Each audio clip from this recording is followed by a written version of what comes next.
Breaking. I did not take anything. Praise God. Okay. The name of the Father and of the Father, Son Son, and and of the the Holy Holy Spirit. Spirit. Amen. Amen. Thank you, Abba Father. Thank Thank you, you, Father. Thank you, Jesus. Jesus. Thank you, Holy Spirit. Thank you, Holy Spirit, for Love this you, Father. wonderful Love day. you, Jesus. Love you, Holy Spirit. Adore you, Father. Adore you, Jesus. Thank you, Lord, that we have Worship you. gathered in your Glory, glory. Holy presence. is Hosanna, Alpha, Omega, Jehovah, Jehovah. Comforter, Counselor, Hiding Place.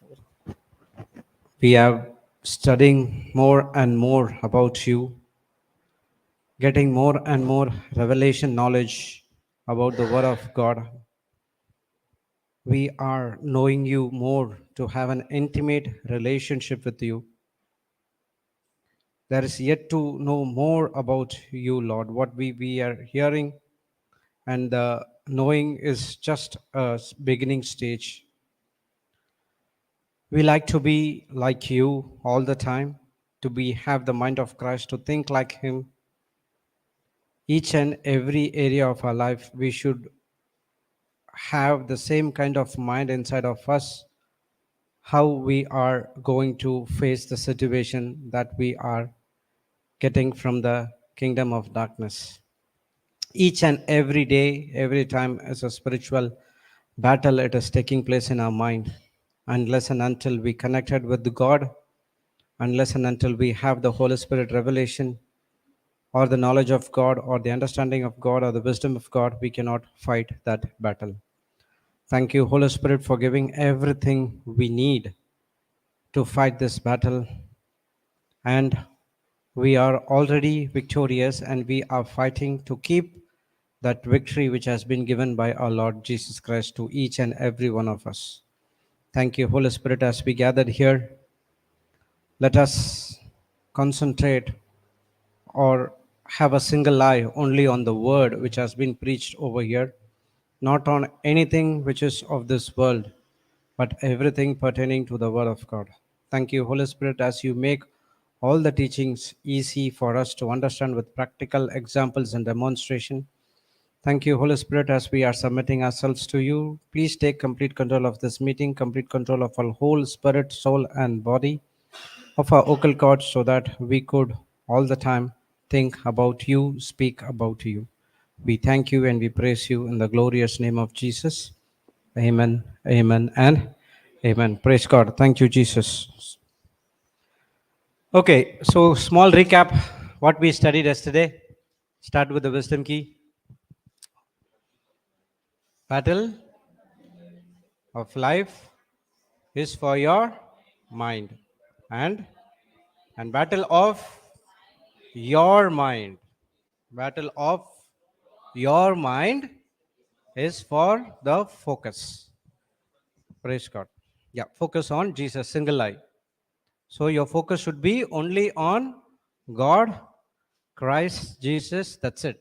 You should not turn your focus. If you turn your focus, you will be focusing on two things. Praise God. Okay, if you're focusing on two things, then you will not be able to concentrate on one. Okay, next point, the points which we were studying about the characteristics of to be like mind of Christ. First of one is no. First point, I know exactly who I am. Your identity, your mind of Christ. If you have the mind of Christ, first and foremost thing is it talks about who you are. Who am I in the world? Yeah, before coming to the word, I am, you can say I am so much so and so, having this position, I'm here, I stay here, this, that. But when you come into the Christ, you understand who you are in Christ. And the first one what we studied is you are a saint. Okay, the Bible teaches us you are a saint. Always say that I am a saint.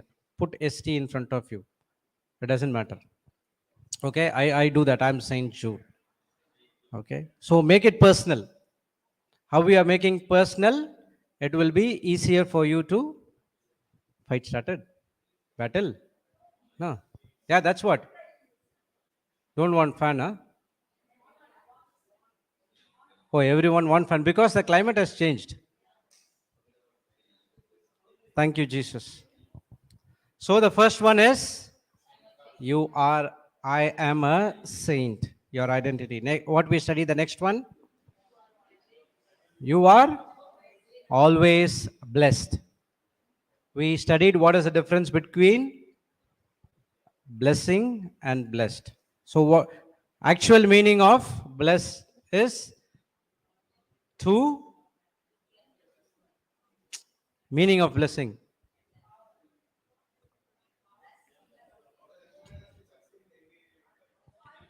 God's empowerment to succeed in every area of our life.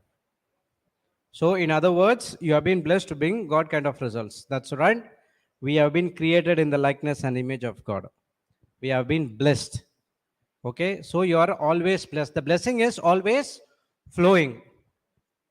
The blessing is always flowing because of your decision or focus mismatching from what you have called for. That's what stops your blessing. So you are always blessed. Next one. 1%. You are appreciated. What happened? Mike, okay. You are appreciated. In the kingdom of God, everywhere you will be appreciated. You will not be depreciated. Okay? The Holy Spirit will not talk anything which is of your past, but He will remind you who you are in Christ. Okay? Always you are appreciated. Okay, next one. You are saved. Praise God. So, for what you have been saved? To be a witness, to preach or teach how you are saved, how you come out of the problems. The very reason you are also to tell to everyone the same. Okay, next one is you are reconciled. What is the meaning of reconciliation? Huh? Restoring friendship. Restore friendship. So there was an enmity between you and God because of the disobedience of one person called Adam. So because of that we have the sin nature and there is an enmity between you and God. So Jesus came, took everything, He put the nature of righteousness inside of you, and now the enmity has been removed and we are friendship. And not only that, you have been given the word of reconciliation, the ministry of reconciliation, to go out, reconcile others and reconcile them back to the Jesus Christ. That's what our work is. Next one. You are heard. You are heard. Because you are righteous, your prayers are heard. So we saw a couple of scriptures about the confidence. When you make a prayer according to the will of God, God hears us. 1 John 5, 14, 15 we studied, right? Yes. Next one, you are heard. Next one. You are gifted. You are gifted. Each and every one have been gifted with the ability. Each and every one are unique. Right? So you have to use that gift to benefit the kingdom of God. That gift which has been given to you, not to benefit your own kingdom, but to benefit the kingdom of God. Each and everyone has a gift. Each and everyone has an ability. Okay, so you have to find out that. Next one. You are a new creation. New creation. Your old has been passed. Your old sin nature has been passed and you are a new creation in spirit. Okay, so that's what the divine exchange has been happen where Jesus has transferred his righteousness to us. So you are a new creation. Okay, next one. You are forgiven. You are forgiven. And so you shall forgive. So we are being blessed. For what we have been blessed? To a blessing to the nations. You have been forgiven to forgive others. You have been forgiven to forgive others. You have been anointed. You pass on the anointing. You are not going to anoint. You pass on the anointing to others. You have been loved. to share the love to others. It's not only blessings. Whatever God has given to you, it has to be shared with others as well. Always remember, you have been forgiven, you have to forgive others as well. So whatsoever in your heart, ask the Holy Spirit. If you could not remember who have to forgive, ask the Holy Spirit. He is going to remind you everything. Take a phone, call, ask for forgiveness. Someone has to pay the price. For your sins, God has paid the price and He has forgiven you. Now, you have to take that step and you have to forgive others. Correct? Praise God. Next one. You are adopted. Yeah. That's what we are starting. You are adopted. You Adopted. stopped with the forgiven. Praise God. Take the wisdom key for today.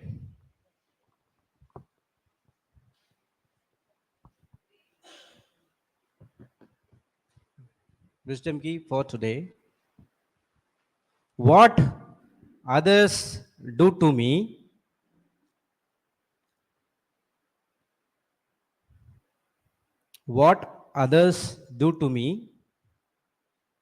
is not my problem.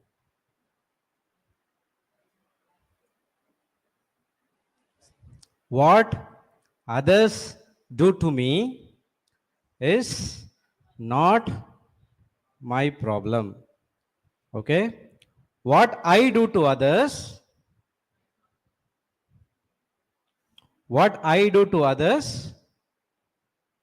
is my problem. Everyone are laughing, some are thinking, what is this wisdom key is all about? This time you would have understood, right? Everyone who understood, raise your hands. Praise God. So others did not understand. What others do to you is not your problem. But what you do to others is your problem. Correct?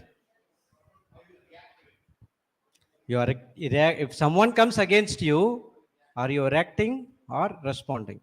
If you are responding, you are son of God, daughters of God. If you are reacting, you are. Praise the Lord. Thank you, Jesus. So, this wisdom key helps most of the questions you might have. Yeah, take the mic. Life is 10% what happens to you, and 90% how you react to it. Praise God. Another wisdom key. Take it down. Life is 10%. The next 90% is how you react with others. Someone comes against you, you can react or you can respond. As the sons and daughters of God, we have been loved to pass on or to love others. Whatever. Okay. Another one. Are you a problem creator or a problem solver? Yeah, that's what he is saying. Are you a problem creator or problem solver? Praise God. Say, I am a problem solver and I have the mind of Christ. So you are a problem solver, not a problem creator. All my life I was a problem creator. But when I came into the Word of God, I understood that, I should be a problem solver. So what others do to you is not your problem at all. They come and they do. That's what the Word of God says. There will be offense which is coming against you. But what you do, are you reacting or responding, makes the difference in your life. You're focusing on God. Are you not focusing on God? It depends upon your actions. Thank you, Jesus. Praise God. So, next point is adoption. Okay. You have been adopted. Let's go to what happened?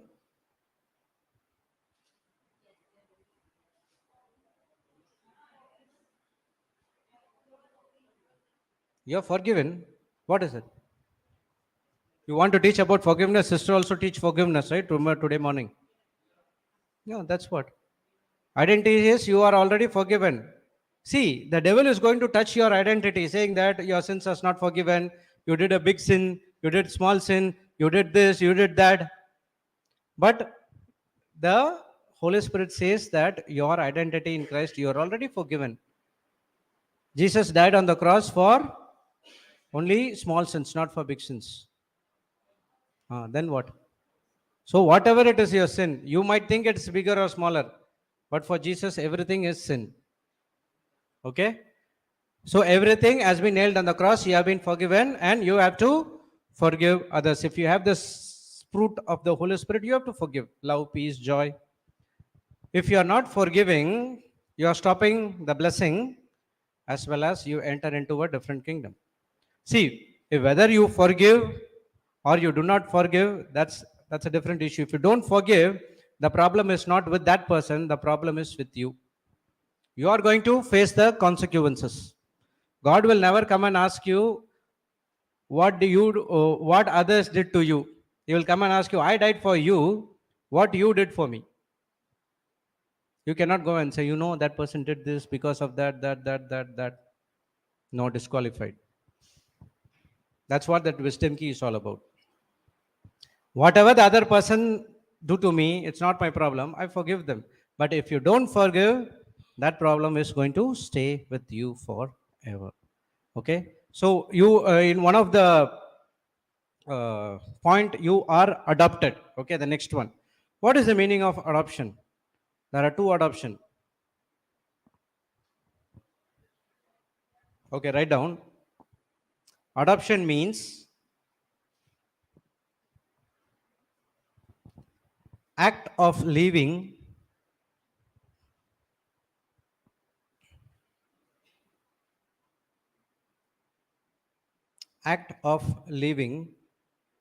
one's natural family. Adoption means act of leaving one's natural family and entering into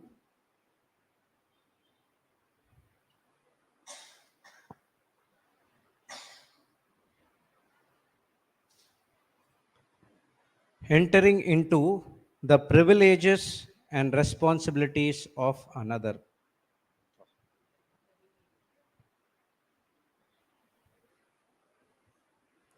Adoption means act of leaving one's natural family and entering into the privileges and responsibilities of another.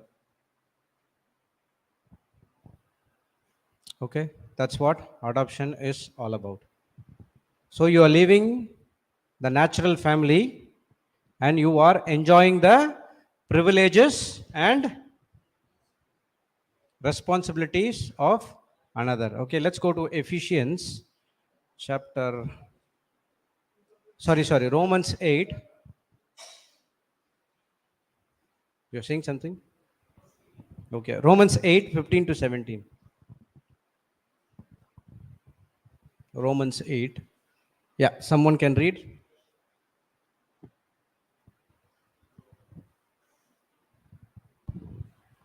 For ye have not received the spirit of bondage again to fear, but ye have received the spirit of adoption, whereby we cry, Abba, Father. Okay, The next. Spirit itself beareth witness with our spirit that we are the children of God. And if children, then heirs of God and joint heirs with Christ, if so that we suffer with him, that we may be also glorified together. Okay, go back to 15 again. For we have not received the spirit of bondage to fear again. That spirit is small s. Okay, so according to 2 Timothy 1:7, God has not given us the spirit of fear. Correct? So he has given the spirit of love, power, and sound mind. Okay, so now with that Holy Spirit, we are not getting into fear again, but we have received the spirit of adoption. The Holy Spirit has another name called spirit of adoption. Okay, spirit of adoption, whereby we cry, Abba, Father. In the Old Covenant, do you see people cannot call God as our Father, Heavenly Father, Abba, Father. They'll have a name, Lord.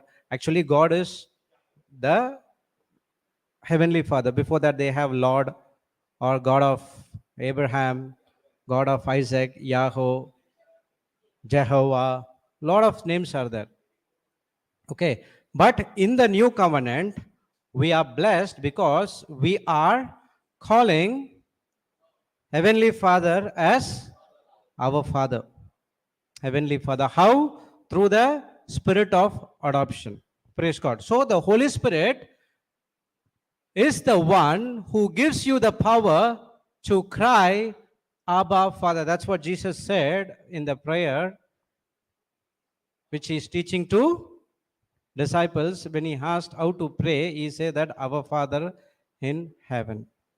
Praise God. So all these happened because of that one big brother who is Jesus, who did everything on the cross for you.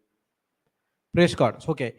In the legal term, adoption means you need to sign something. There be a witnesses and everything is there. Okay. Now, in the spiritual, the Holy Spirit is bearing witness. That's what says in the 16. The Spirit itself bear witness with our spirit that we are the children of God. So spiritually, there is a witness from the Holy Spirit. He is not only helping us to be adopted into the family, at the same time, he is also bearing witness with our spirit. There are two witnesses now, and now we are the children of God. Praise the Lord. Now you see, if you legally, what to say? Legally, according to the definition what I give, act of leaving one's natural family, entering into the privileges and responsibilities of another. So, after bearing witness, you are entering into a new family legally. Okay, what are the privileges and responsibilities which is Holy Spirit is giving to you? Love. Mainly, it talks about salvation. Okay, spiritually, you are getting the hairs. That is the salvation. What is salvation? Salvation is that is eternal life. Salvation, whole package of entire Bible. Everything is given in the Bible. It's salvation, and it is the responsibility of God for you to give the salvation to each and every one of us. So legally, you were entering into a new family, into our Abba Father, and now you are praying as Abba Father, Heavenly Father, those things. That's because of the Lord Jesus Christ has done everything for you. Praise God. And now His Spirit with our spirit bear witness that we are the children of God. Next verse, 17. See here. And if children of God, the privileges and responsibilities. Next verse, sister. Move up. And if children, then heirs. What is the meaning of heirs? Oh, heirs means everything property. Okay. Whatever belongs to your father, it belongs to same the children. You don't need to do anything. Praise God. And if children, if you are children of God, then heirs of God and joined heirs with Christ, if so be that we suffer with him, that we may also be glorified together. So now we are children, we are heirs of God, and joined heirs with Christ, and now we have to be glorified. Before glorified, we need to suffer with him. So he's saying that you have to carry the cross. Like, right? What is the cross? That's what all our sufferings. Okay, what sufferings? sickness, pain, everything. See, she say everything. See, they are saying wrong. So what he is saying then to suffer? See, he is saying that if so that we suffer with him. So we have to take 39 lashes. You know, it will be very painful, yeah? Oh. Suffer for the kingdom. What does that suffer? Persecution. Persecution means you have to elaborate more. What is that persecution? Persecution can come both ways. If you're in the dining table, I can come and persecute you. So you are getting that? So that means suffering. Oh, okay. Christ shall too suffer. See, suffering is talking about die to your flesh. Crucifying your flesh. What is the meaning of flesh? A person who is governed by the senses, carnal thinking. Huh? Dominated by or governed by the five senses. So when Jesus said, take up your cross and walk, which means you should not take the wooden cross and walk, he's saying that putting your flesh to crucify. If someone, sister, if I come in dining table, I come and say against something against you, the wisdom key should come and help you. It's okay, he has something. I know, as the spirit is tormenting him, that's what, I bless him. That's it. Praise God. So when we suffer is, we have to crucify our flesh. Praise God. So that's what he's saying. When you suffer with him, that we may be also glorified. Jesus has did once for all. You don't need to take the cross. You don't need to take the 39 lashes. You don't need to take the thorns. You don't need to take the thistles and everything, curses, everything has been nailed in the cross. He is only saying one thing. Suffer means crucify your flesh. Don't live your life according to the flesh, but live according to the word of God. What we study in Romans 8:8, if you are working in flesh, you cannot.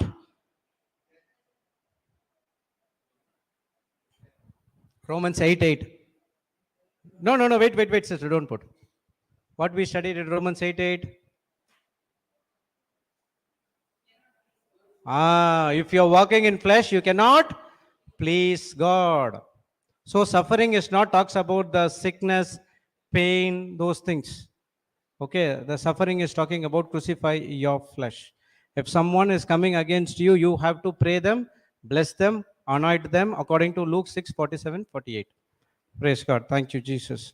So write down. As a Christian or as a believer, write as a believer, that is the better word. As a believer,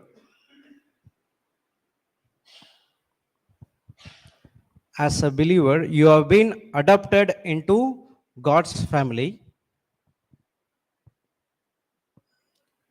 As a believer, you have been adopted into God's family. Come on. That's the work of your big brother. That's the work of your big brother. Who is that? Put in bracket, Jesus Christ. Otherwise, don't think, oh, my big brother did this. Okay. So, as a believer, you have been adopted into God's family. That's the work of your big brother, Jesus Christ. On the cross,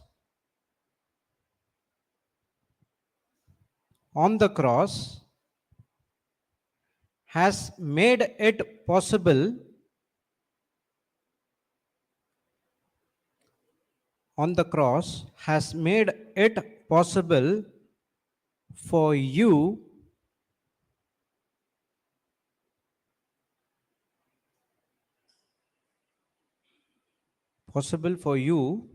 to become one of the sons or daughters of God. To become one of the sons and daughters of God the Father. As a believer, You have been adopted into God's family. That's the work of your big brother, in bracket Jesus Christ, on the cross, has made it possible for you to become one of the sons or daughters of God the Father.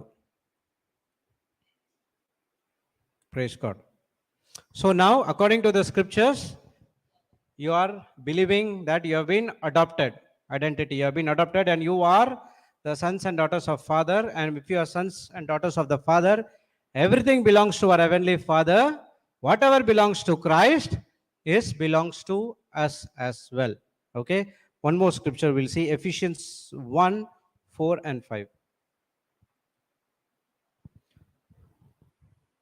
We'll go from 3. Okay. Everyone knows this. What Ephesians 1:3 says? Blessed be God, the Father of our Lord Jesus Christ, who will bless us. Okay, you're all awake. Okay, has blessed us with all spiritual blessings in heavenly places in Christ. Okay, if you read Ephesians chapter 1, verse 1 to 14, you will see around 18 to 19 times Paul is saying in Christ, in Him, the promises. Okay, that in Him, in Christ, defines your identity.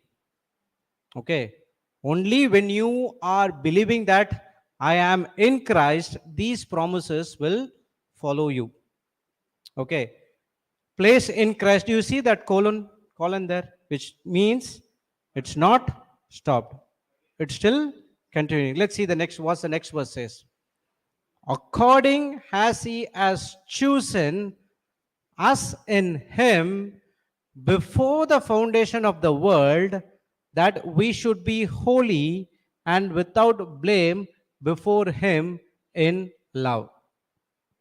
So it is He has chosen us before the foundation of the world that we should come to this planet Earth and we should live a holy life without blame before Him in love. Okay, still it's continuing. See here.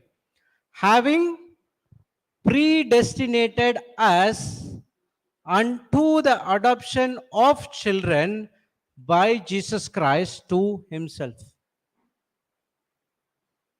What He predestinated? That we will be adopted of children by Jesus Christ to Himself. It is the work of God that we need to be adopted back to His family, but that through our Lord Jesus Christ, according to the good and pleasure of His will. So it is God's pleasure of His will. It is a will. Yesterday we were discussing about the will of God. What is the will of God? We need to be adopted into the family of our Heavenly Father, one of the will. And this will is written in front of you in Ephesians 1:5.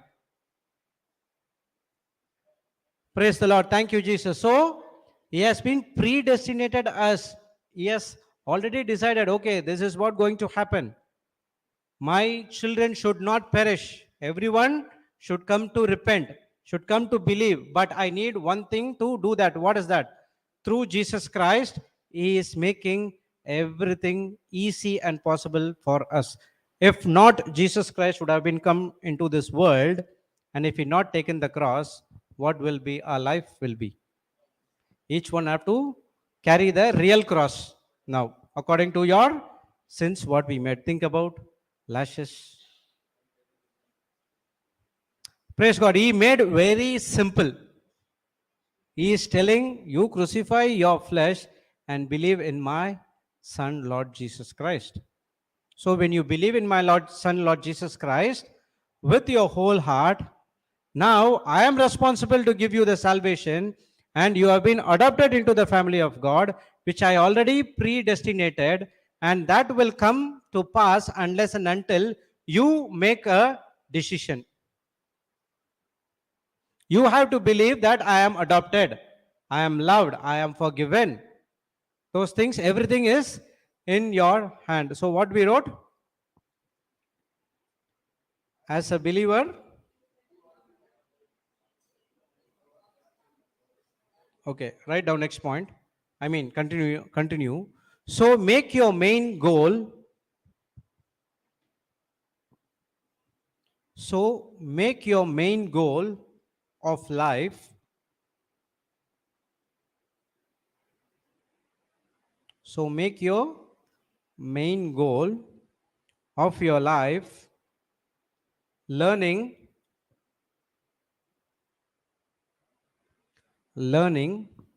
how to know.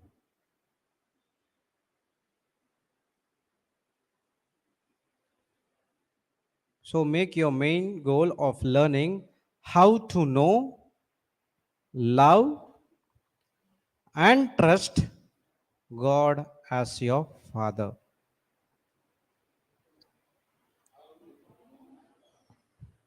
So make your main goal of life learning how to love and trust, how to know, love and trust God as your Father. So do you trust your father when you were in small age? Love him? Know him? Will I say to you that father has robbed from the supermarket? You will agree? Why? Because he will not. You know him. Because you spend time with him, I know my father will not do something wrong. The same way, the Bible also teaches us we have to know our Heavenly Father that he will not give any bad things.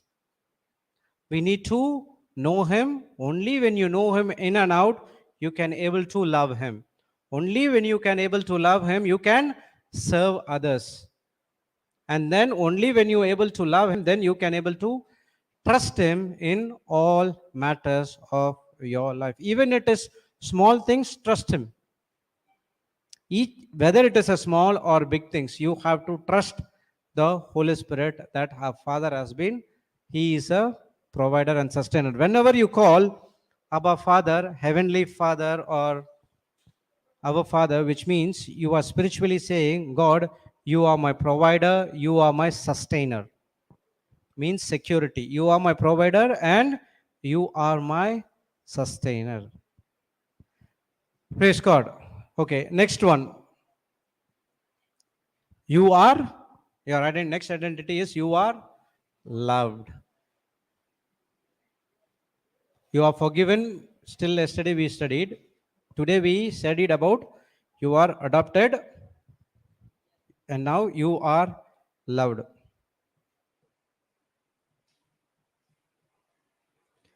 Praise God.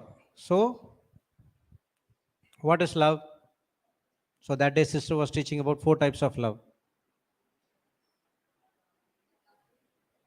Agape love, philo,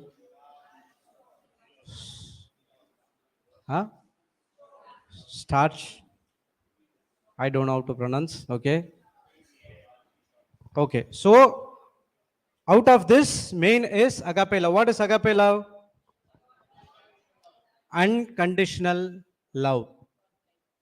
God kind of love or unconditional love. You have been loved unconditionally. How? Whatever you have done, right or wrong, doesn't matter. God loves you unconditionally. Even you do something wrong, okay, you do not know that wrong, you did something wrong, but still God loves you. That's what unconditional love is. Human love, the other 3 loves is, if you do something to me, I will love. But the love which has been taught by in the Bible by our Heavenly Father is unconditional love. So you have to share the same unconditional love to others who is coming against you. One of the famous scripture, Romans 8, 37 to 39.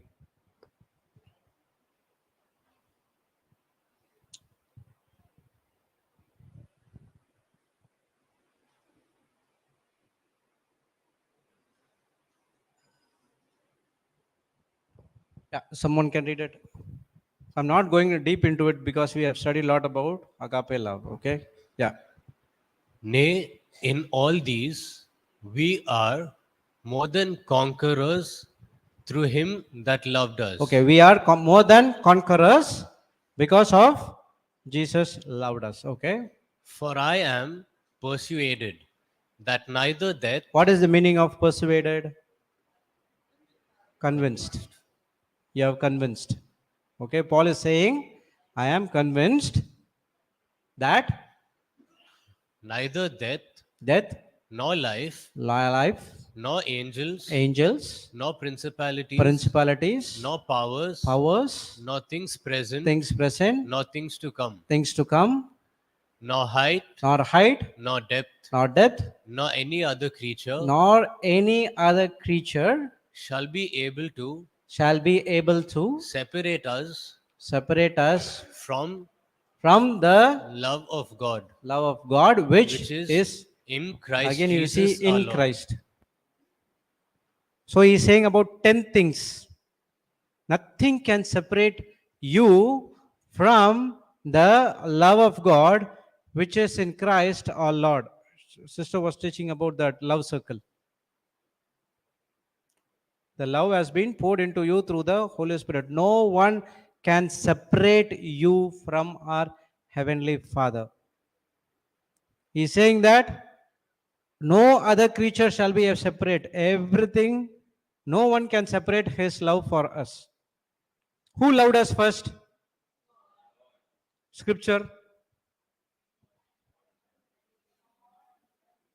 1 John, 1 Revelation, 2 Corinthians, Isaiah. Which one? Sister, you wait, sister.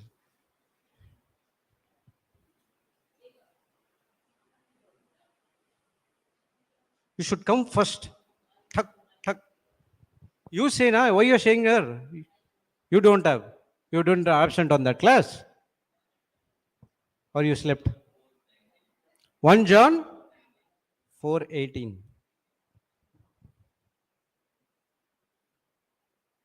Always remember. It's okay. 4:19, right. We love him, right? You are right, brother. We love him because he loved us first. It was first God the Father sent his love through the Holy Spirit, and then we started to love. How we are going to love God? By doing? Serving him. How are you going to love God? By serving others. Praise God. So when you say you will love God, you have to serve others. So what was the commandment which God gave? First commandment, what is that? Love your God with all your heart, with all your soul, with all your mind. And second is love your neighbors. So, okay. So when you love God, you have to love your neighbors. That should be the first, right? Then why it came second then? See, the Bible teaches us you have to love God, which means you're going to love others. You have to serve others, those things. So that should be the first one, right? No, why?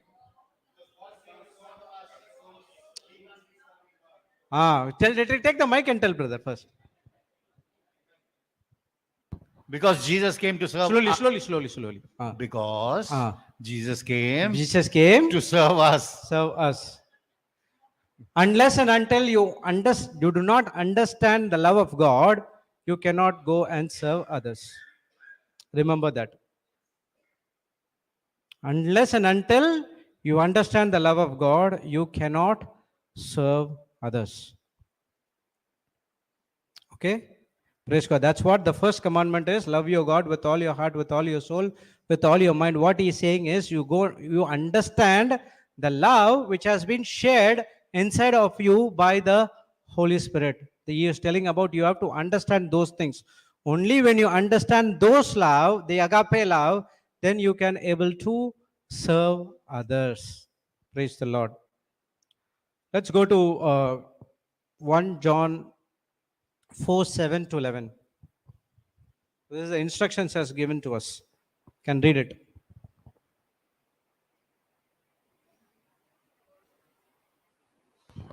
Beloved, let us love one another, for love is of God, and everyone that loveth is born of God and knoweth God. Praise the Lord. So when you love others, you are Loving God knows you, you are see. It's answered in the scripture. When you love others, we are born of God. you are, Born of God. and everyone that love is born of God, which means children of God, and knoweth Him. Praise God. Next one. He that loveth not knoweth not God, for God is love. He is saying that if you don't love, you do not know God, because God is love. Okay. Next one.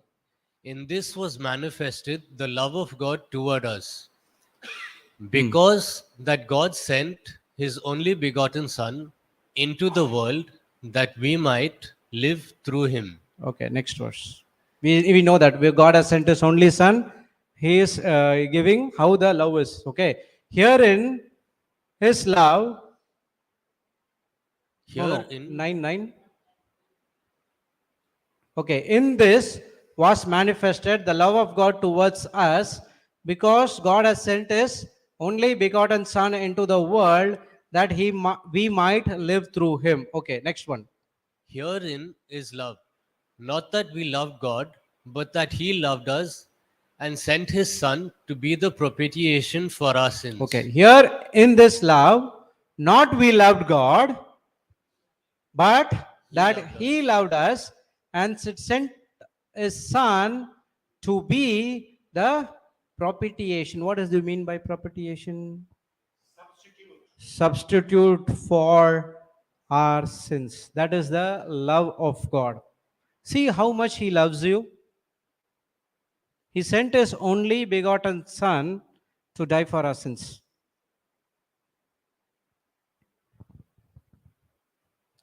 Okay, next one. That is important. Beloved, if God so loved us, we ought also to love one another. If God so loved us, we ought also to love one another. The identity is you have been loved, and you also love others as well. Whether he is an enemy or he is a next door neighbor, he is your office colleague, doesn't matter. God says you have to love them. If you are not loving, you miss the identity. The main essence of the Bible from the start of Genesis to the book of Revelation is love. If you don't have love and you have all other gifts, you are nothing, as explained in 1 Corinthians chapter 13. You can pray in tongues, you can move mountains, you can cast out the demons, but you are not doing it out of love, then you are doing out of law. Then you are nothing. Okay? Praise God. Next one. You are rewarded.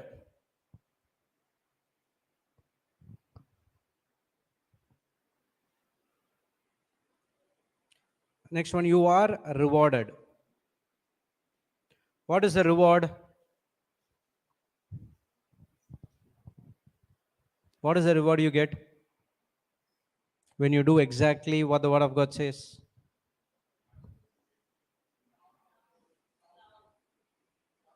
Okay, crown. Next. So every time you get rewarded, you get one crown. Top. So the crown will be bigger than us. Stars lightning. Okay. Bible talks about one more reward. Let's go to Colossians 3:23 to 24.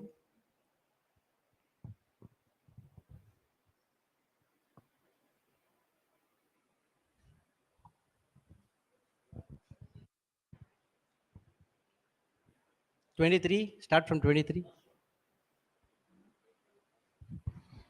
Yes. And whatsoever ye do, do it heartily. And as- whatsoever you do it heartily as to the Lord and not unto men. You do heartily as to the Lord, not unto men. Your heart condition is important. God sees your heart condition. What He sees in your heart? How your heart pumps the blood, how many arteries are there, which side the blood is going, how many blocks. Are you seeing that? No. Then what is he seeing? Heart condition. What is that condition?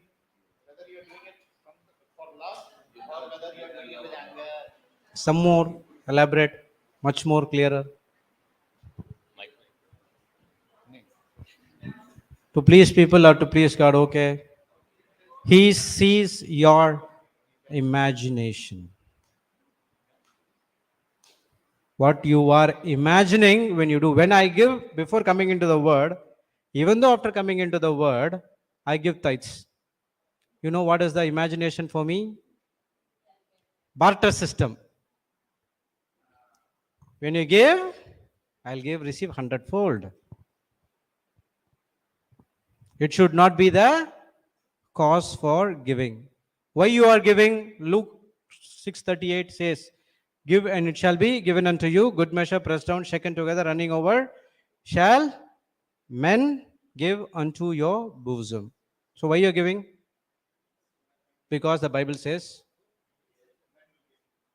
Because the Bible says I'm giving. Is that the real? Why you are giving? Because of love. Okay.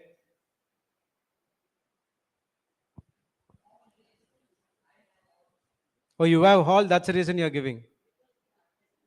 We'll meet afterwards, sister. Praise God. See, that sister has so many things. That's the reason she is giving. What is the main reason for that giving? That word give talks many things. It can talk as a commandment as well. Give. That's what give. What is that give? Because the word of God says, give and you are giving. Is that so? No. God has given you to give people. Much more explanation. You are coming to the point, but still needs one more thing. Blessed to the blessing to others. You are giving because you are already blessed. Not because of the Bible says, because of Luke 6:38 says, no, that give is because God has already blessed you, you are giving to others. So everything, it is spiritual thing matters. You are not giving because of God telling to give, then it will go under the law mentality. That's what the scripture says. And so whatsoever you do it heartily. What is your imagination when you do it? Are you doing out of good imagination that I am blessed? That's the reason I'm giving, or because God said to give in the Bible? So always see your heart condition. When you do it according to the heart condition out of love, see the reward. Yeah, next verse. Knowing that of the Lord ye shall receive the reward of the inheritance. Reward of inheritance. We studied, right, Romans, that when you are heirs of God, you will become children of God and you will inherit everything what of God. So Jesus lived in a 8-story building. You will get that 8-story building to you. Correct? What is that inheritance? Heavenly riches. Father's love. What is inheritance? What is that reward of inheritance? Okay.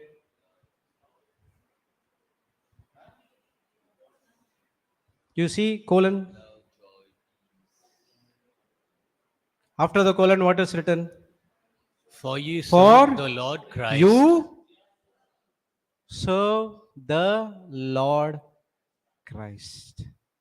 The reward which you are giving is when you do and serve others, You serve Lord the Christ.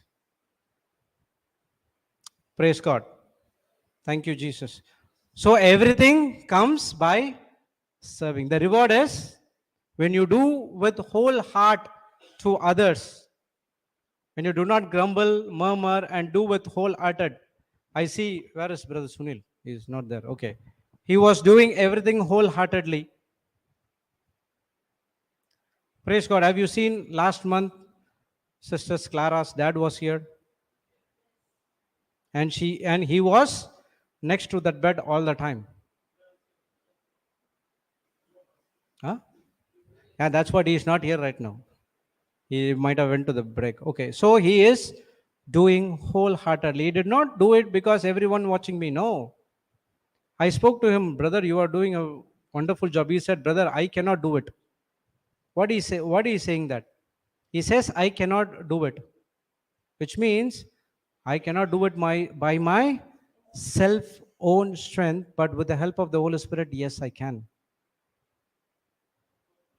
And now also with that person, he is sitting there, giving the tablets and everything to him day by day. Praise God, near to his bed. He went to eat food. Okay. See?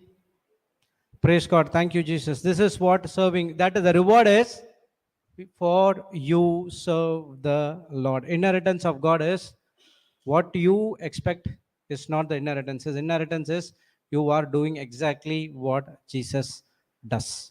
That is what pure identity is all about. Okay? Next one, last one. You are victorious. You are victorious. Your identity in Christ is you are victorious. Already we know that we are not fighting for victory. Then for what we are fighting for? What is the meaning for and from? For means for them. From means? Huh? Yes, it's already fought by whom? See, all remember, the Bible says you are victorious, which means you are going into the battle not for victory. You are fighting from the victory which has already given by our Lord Jesus Christ 2000 years before. He has nailed on the cross the sins, and he also nailed the Satan, and he judged, and he has been once for all, it has been done. The battle between good and evil, it's already finished. You are victorious in Christ Jesus. Okay. Write down. Jesus has given you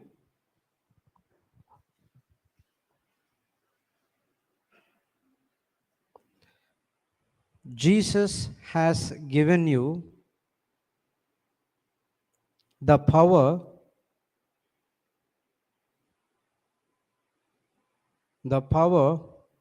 to overcome evil, sin, and death.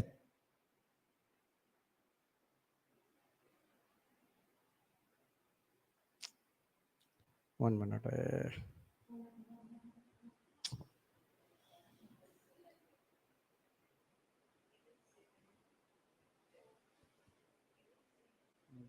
call came and disturbed. Okay.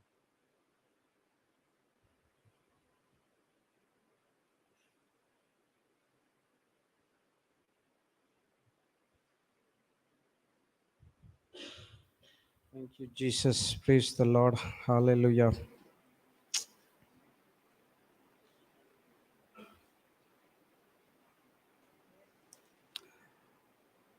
One call came, I rejected it, my phone got hanged. Okay. Thank you, Jesus. Praise God. Okay. Jesus has given you the power to overcome evil, sin, and death. Use the spiritual weapons.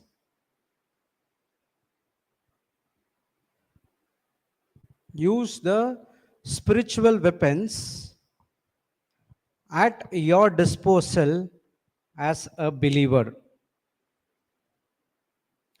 Use the spiritual weapons at your disposal as a believers. What is that spiritual weapons? Truth, righteousness, gospel, faith, salvation, scripture, prayer, wisdom, guidance, and everything. Whatever the Bible teaches us, the word of God is the spiritual weapons. You have to use at your disposal as a believer in spiritual battles.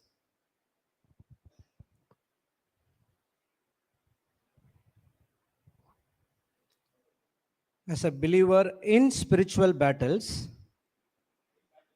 B-A-T-T-L, battles, trusting that you can always emerge victorious. I'll say it again. Jesus has given you the power to overcome evil, sin, and death. Okay. Use the spiritual weapons at your disposal as a believers in spiritual battles, as believers in spiritual battles, trusting that you can always emerge victorious.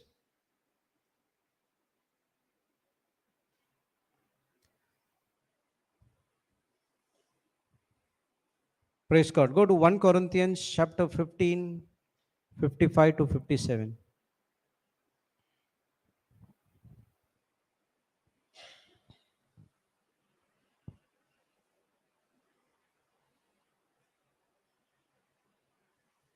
Yeah, read it. O death, where is thy sting? O grave, where is thy victory? O death, where is thy sting? O grave, where is thy victory? Who is speaking? This is the things happening at the cross. Okay, there was a PDF was given by Brother Sudhir. Okay, I forgot that name. It was a nice PDF. It describes about. Okay, I'll next class I'll remind that. Okay, it's a nice PDF. It talks about how Jesus has went through, as Jesus is explaining from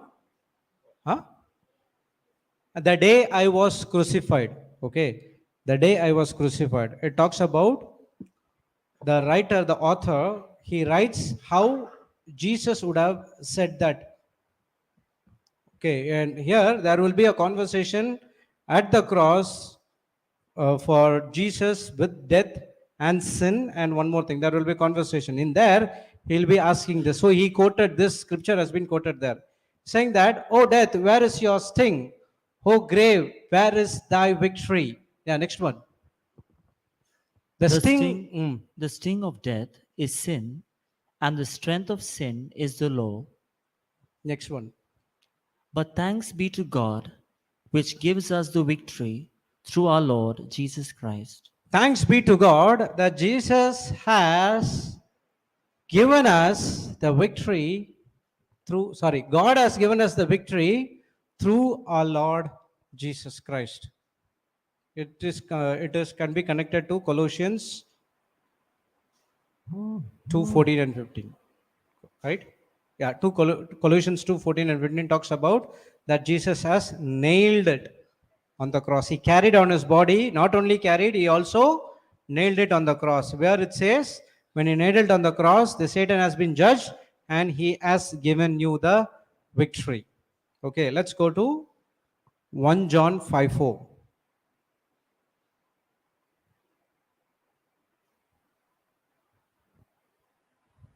Yeah, read it. For whatsoever is born of God overcomes the world, and this is the victory that overcomes the world, even our faith. For whatsoever. What is that whatsoever? Praise God. Any believer. Yesterday Papa was teaching, right? Whosoever in Mark 11:23.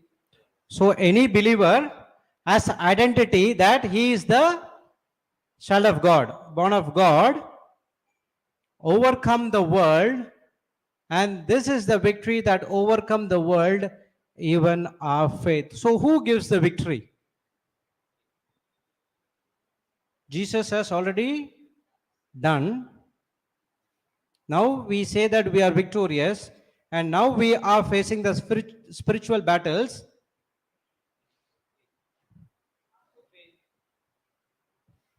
Before I say another word, you know what I'm going to say. Praise God. Okay, so who gives the victory? Where I was. Thank you, Jesus, Holy Spirit. Okay, Jesus has already did it on the cross. Right? He has already given the victory. Oh my God, thank you, Jesus. Okay, so Jesus has given us the victory, and who is going to give that victory? Huh? The answer is there only. Our faith. You have to believe. Jesus has given us the victory. When you believe in faith, that's what Satan cannot come and touch your identity. That's what it said. Whatsoever is born of God, it talks about the identity, who you are in Christ. Overcome the world, because Jesus has already overcome the world.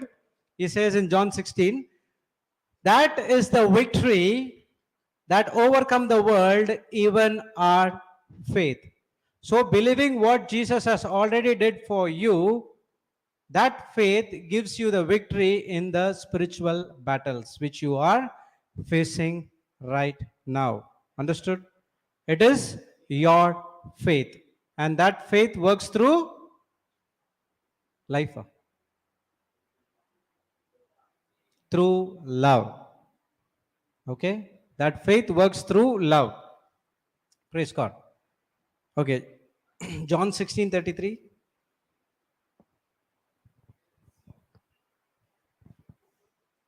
This is what I was talking about.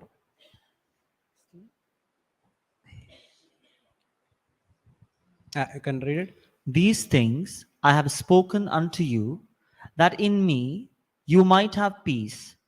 In the world you shall have tribulation, but be of good cheer. I have overcome the world. Okay. Here, see, he is talking that I have spoken unto you that you might have peace. In the world you shall have tribulation, but be of good cheer. I have overcome the world. He is addressing to you, but he is saying that I have overcome the world. Actually, it should be, but be of good cheer. You have overcome the world. It should be like that, right? Why? Huh? Yeah, Jesus is the overcomer. Then why is he saying that I have overcome the world?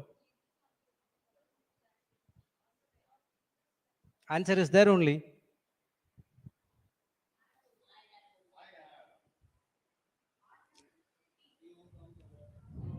He is addressing to us. This will come, that will come, but he is saying that be of good cheer. I have overcome the world. How it is possible? Yeah, he is done, but how?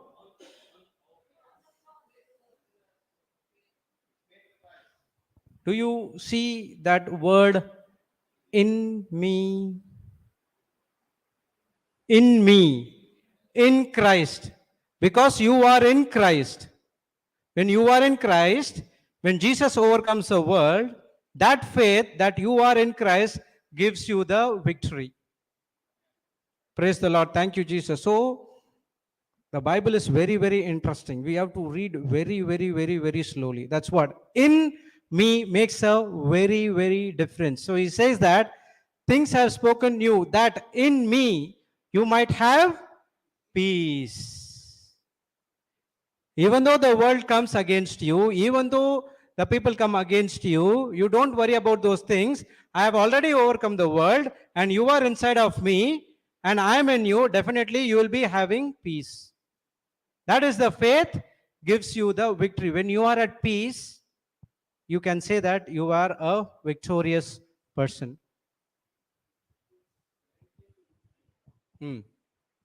Maintain the victory. Yes. Maintain the victory. See, that's two things. One is victory.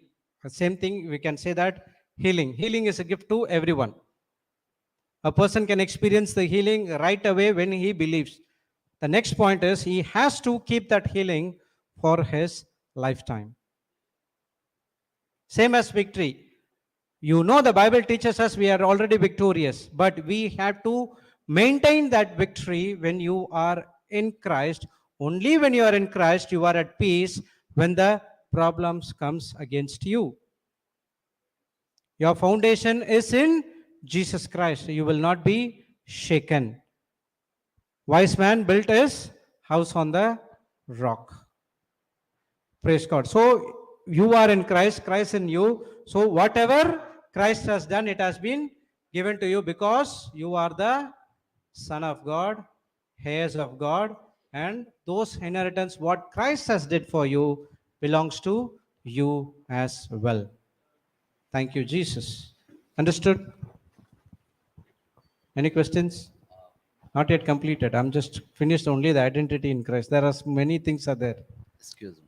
Praise God. Yes. That little clarification in that there are sometimes we have that healing ministry, and that people come and immediately people get healed also when they start Yes. believing, and maybe same people maybe after a few days or few weeks they go back to the same sickness or problem. Yes.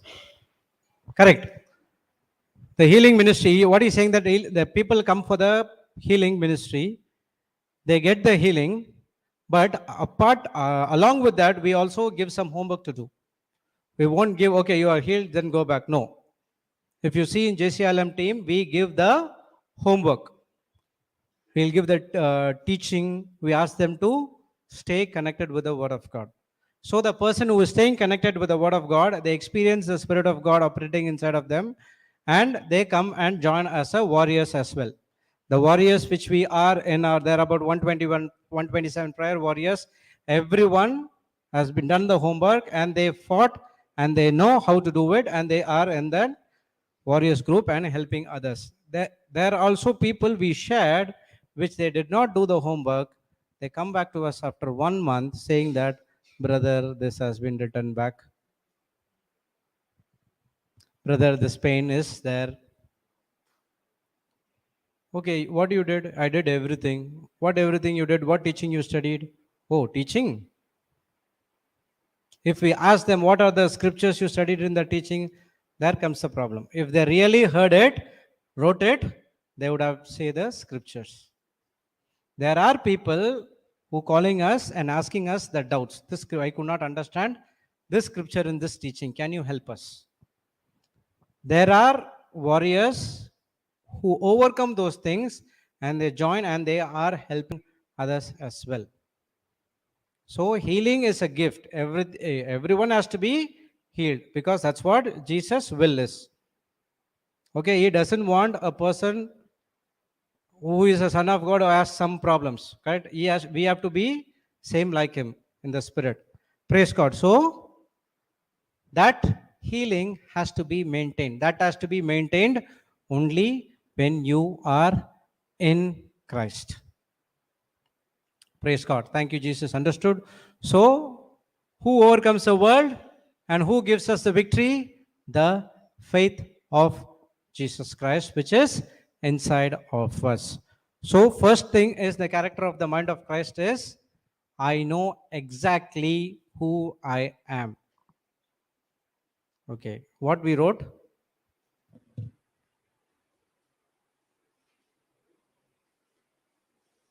Okay, that's we wrote. Okay, next point. Okay, now the identity is over. Okay, next one, the character is, I know if you have the mind of Christ, okay, if you have the mind of Christ, I know God's purpose for my life.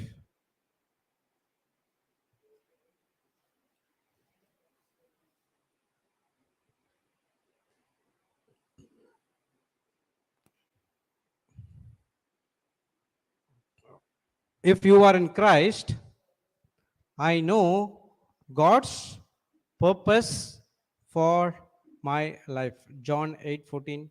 Let's see what Jesus says.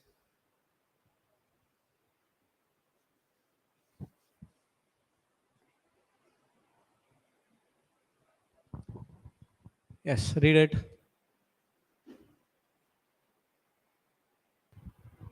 Jesus answered and said unto them, Though I bear record of myself, yet my record is true, for I know whence I came and whither I go, but you cannot tell whence I come and whither I go. Did Jesus know that where I come from and where to go? He's saying that I bear record of myself, yet my record is true. What is that? For I know where I came from. Where he came from? Heaven. He came from heaven. He came from Heavenly Father. Praise God. And where I go. But you cannot tell when I come and where I go. Why he is telling, but you cannot tell when I come, where I go? To whom he is saying? To his disciples. Why he is saying something like that? Because he was teaching. Because we do not know where he comes, where he goes. Now we know. Correct? Because of the teachings, everything we know where he came from, how he came, what is his purpose in this planet Earth, what he has done, and where he is right now, and what he is doing. And we know that he will come again as well. Because we have the mind of Christ, we understand everything. Now we know. But those days, he's saying that, but you cannot tell when I come and when I go, because they do not have the Christ, because Christ was alive. Praise God. Okay, next verse. Luke 2:49.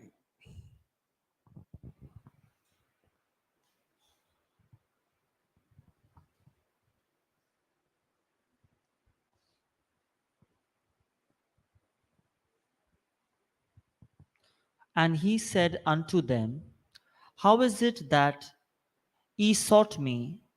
Wist ye not that I must be about my Father's business? What was the background of this? Jesus was brought to the temple, and all of a sudden he missed. So father and mother was searching him.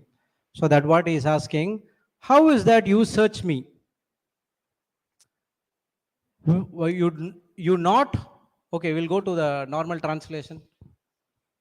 AMP or AMP, CRV, ESV.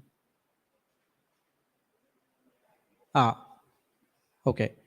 He answered, why did you have to look for me?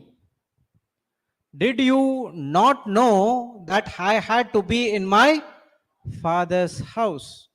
At the age of 12, he has so much of wisdom. Praise God. In one verse, he says, Luke 4:43.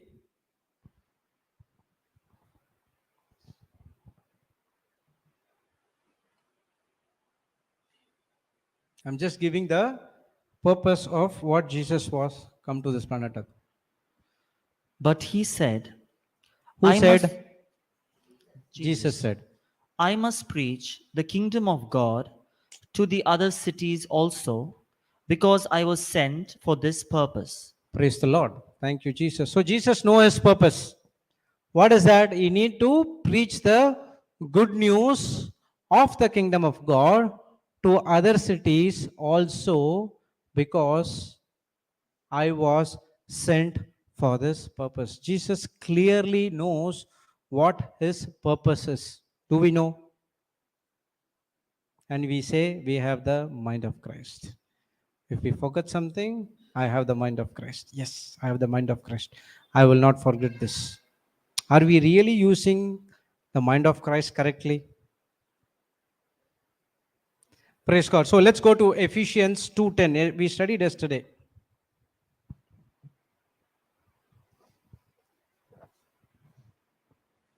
Can you read it?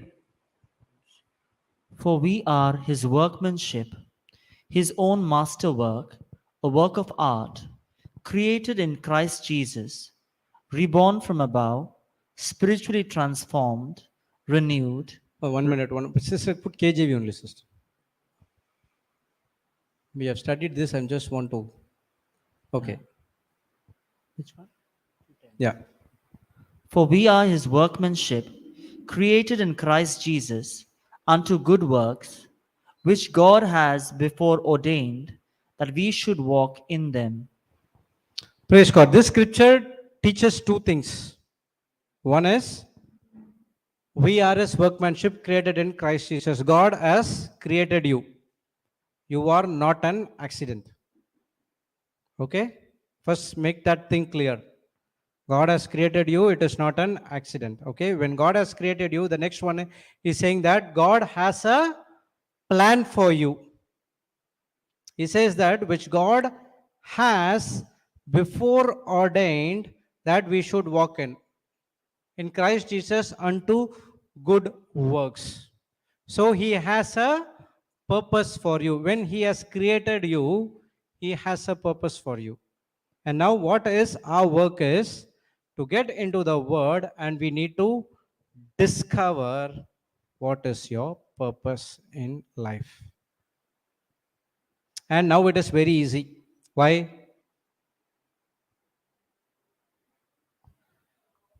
The Holy Spirit is inside of us, and he gives you the purpose to you very easily when you spend time with him. Write this point under the purpose of my life. Okay, you are created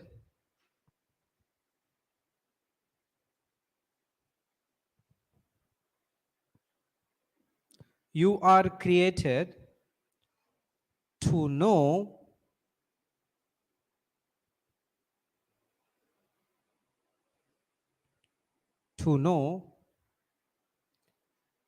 love God,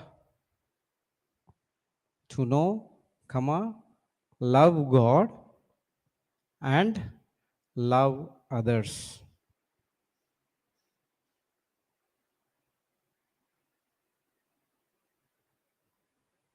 You are created to know and love God, to know, love God and love others. So what is your purpose in your life? First and foremost thing is to know God, that is to have an intimate personal relationship with him, to understand everything of God, and now you love God, and when your love is true, now you go and love others. Write down your purpose in life. Your purpose in life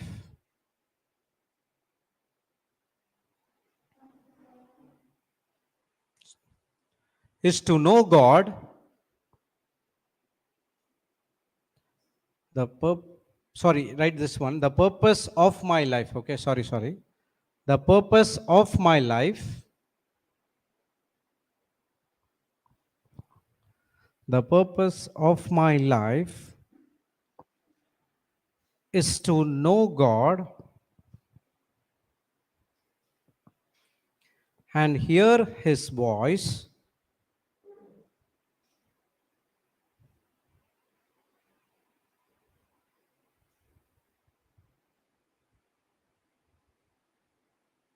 My purpose of my life is to know God and hear his voice so I can live a life of servanthood.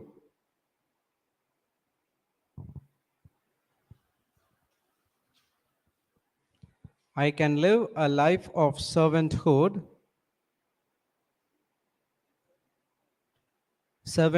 and obedience.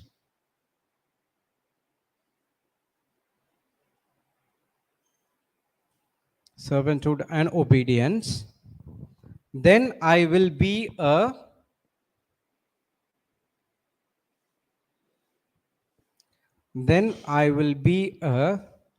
God defined person. You're not writing, sister? You're not writing? You know. How do you know when I don't say? Huh? So no problem. You can write it down. You can start writing notes, please.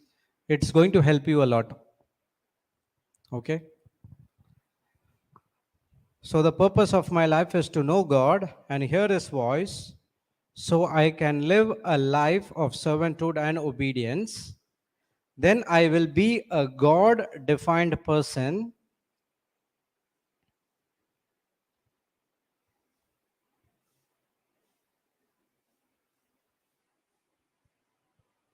God defined person and a non anxious presence.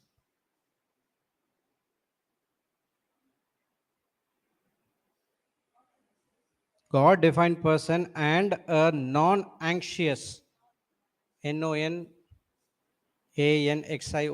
non anxious person's presence in every situation.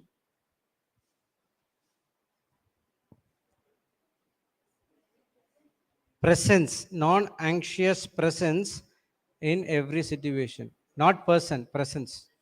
Which means you will not get defiled easily. That anxious will not come when you are a God defined person. It says that, see, I can live a life of servanthood and obedience. When you are full of having servanthood and obedience, no matter what presence you are coming, but you will not get anxious. What happened? So, what is the purpose for my life? God knows his purpose. So, your purpose is to know God, to love God, and to love others. It's not a very, very big purpose that I have to be a rocket science expert. God is calling you that you be an astronaut, or you're going to be heading a big, big financial institution that you have to have so much of brain. Praise God. God is calling you to do a simple work. The purpose of your life is to be a servanthood, to be obedient to God's voice, so that when you put into action, when you are having a servant attitude, that's what we studied in the mind of Christ, right? Obedience. Now what happens? You will not get anxious whatever the problem or situation is coming against you. So you wrote that you are created to know, love God, and to serve others. The next one you can write. You are created for God's glory.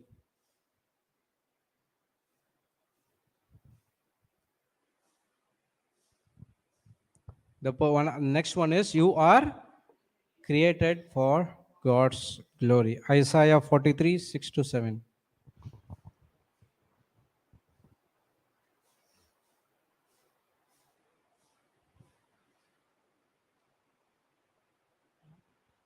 Can read it? I will say to the north, give up, and to the south, keep not back. Bring my sons from far, and my daughters from the ends of the earth. Even every one that is called by my name, for I have created him for my glory.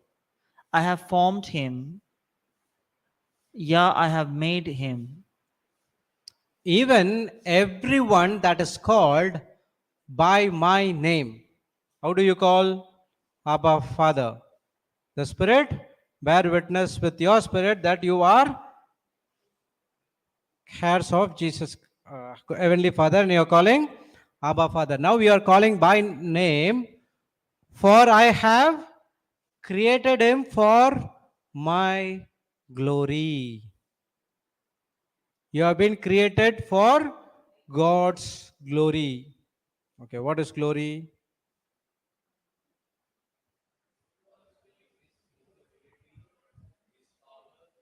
Huh? That's not glory, that's grace. GRAC is different from GLORI. Okay, yeah. Don't tell in Konkani, sister, English. What is glory?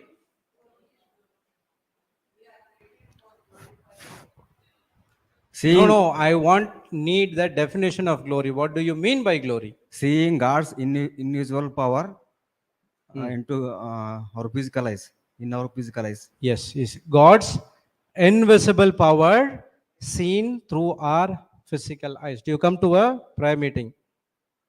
You come here and you see Papa healed. Yesterday, that sister was coming and she was trying to understand what is Bible from the heart, from the mind. Once she understand, she started to cry. How is that? You see God's glory. So we have been created for God's glory, which means you also have to do the same thing. That's what it says. I have created him for my glory that God has already put inside of you through the Holy Spirit. Now it is your faith. You have to step out, use it, and others also see the glory of God, what you have been created for. And next he says that I have formed him. Yes, I have made him. So whenever you do what God says, God gets glorified. There's one verse where Jesus says that whatever I do, it glorifies my Father. John, yeah, in John, I don't know in which chapter it comes. Praise God. So whatever you do is to glorify my Father. Yeah, you can say I, but your heart condition is important. Because you are a co-creator, you have to understand. You are a co-creator and Holy Spirit is inside of me, and now I have to do the first step and the Holy Spirit also helps me, and now we are working as a team. The whole heaven is backing up and you open the mouth and you speak and you are glorifying God. What I'm doing right now, I'm glorifying God. I cannot do anything without my own ability. But when I join with the Holy Spirit, join hands with the Holy Spirit, I am a co-creator and I can do the same things what Jesus said. John 14:12 says that you can do the same things, but much more than what Jesus did. Yeah. Herein is my Father glorified, that you bear much fruit, so shall you be my disciples. So, second, what you read, you are created for God's glory. Your purpose in your life is always to glorify God.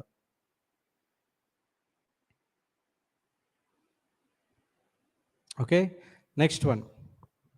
Your purpose is you are created to grow in the fruits of the Holy Spirit.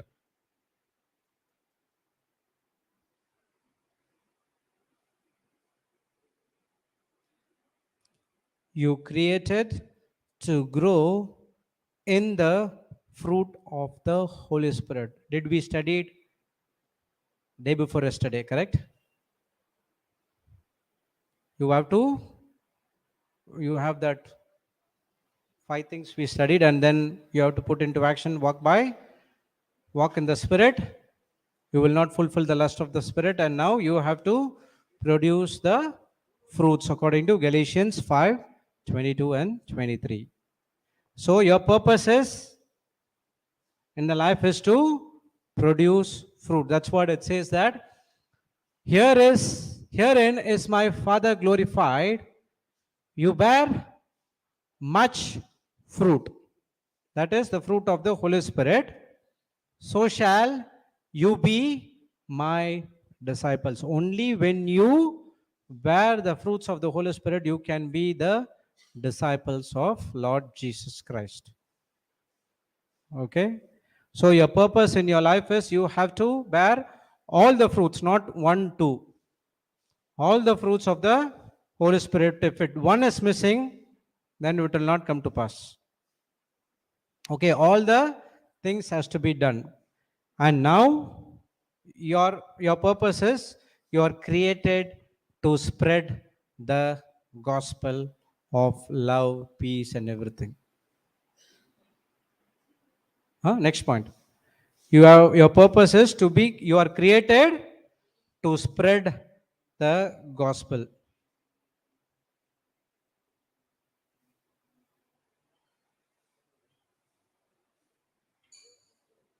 Why all these came and then the spread of gospel coming? So before we saw that we have been created in God, we have to have a close relationship with Him. You are created for God's glory. You have to do the fruits and everything, and then it comes the gospel, to preach the gospel, because you have to first understand our God, intimate relationship with Him. When you have an intimate relationship with Him, when you come and stand here, He is going to talk on behalf of you. If it is not, then it's going to be a one-on-one conversation with the people. Lecture, college lecture. Head knowledge, yes. Praise God. Thank you, Jesus. So you are created to spread the gospel. Let's go to Isaiah 12:4. What happens when you preach the gospel? And in that day shall you say, Praise the Lord, call upon his name, declare his doings among the people, make mention that his name is exalted. His name is exalted. And in that day, it's given in the Old Testament, and he's talking about that this day when you go out and preach and teach the word of God, you shall say, Praise the Lord. Do we say, Praise the Lord? Thank you, Jesus. Hallelujah. Call upon his name, declare his doings among the people, make mention that his name is exalted. I'm coming here, I do not exalt my name, rather I am exalting the name of our Lord Jesus Christ. Write down, my purpose in life, my purpose in life, my purpose in life is to tell others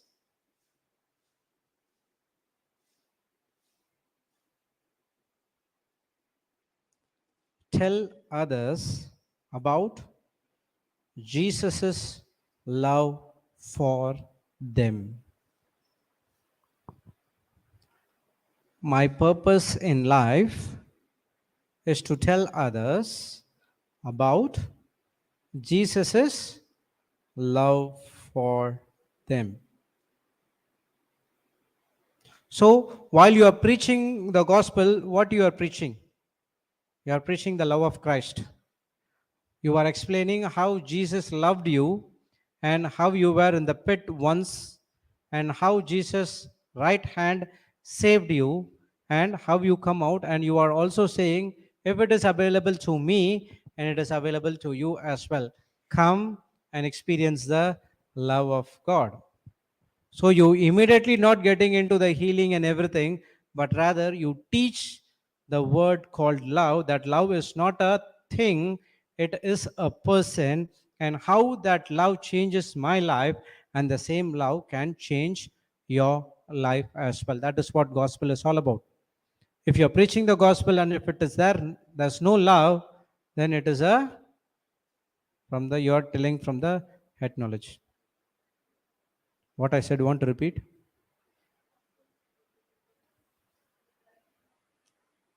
That you have to go in the what I said, notes. No. That will be difficult. It will be like, I don't know whether I will see. Gospel is full of love. Okay, starting from the what happened? Starting from the book of Genesis to the Revelation, Everywhere is full of love. So what I'm doing right now, I'm coming and sharing my experience, how Jesus helped me to come out of the pit to the pulpit. Okay, so I'm telling, if this gift is for me, then it can be you to you as well. You can also experience the same love. That's what I was telling. So you are not going immediately pumping the scriptures, but you are giving your own life experience and asking him to consider. Did we studied about the word consider yesterday? Sister Jocelyn was teaching. Abraham did not consider his own body being weak. So that person starts to consider, if this person is so cruel and has this kind of things in his life, could able to come into the word and preach the word of God, then it is available for to everyone as well. Correct? Praise God. Thank you, Jesus. Go to Matthew 28, 19 to 20.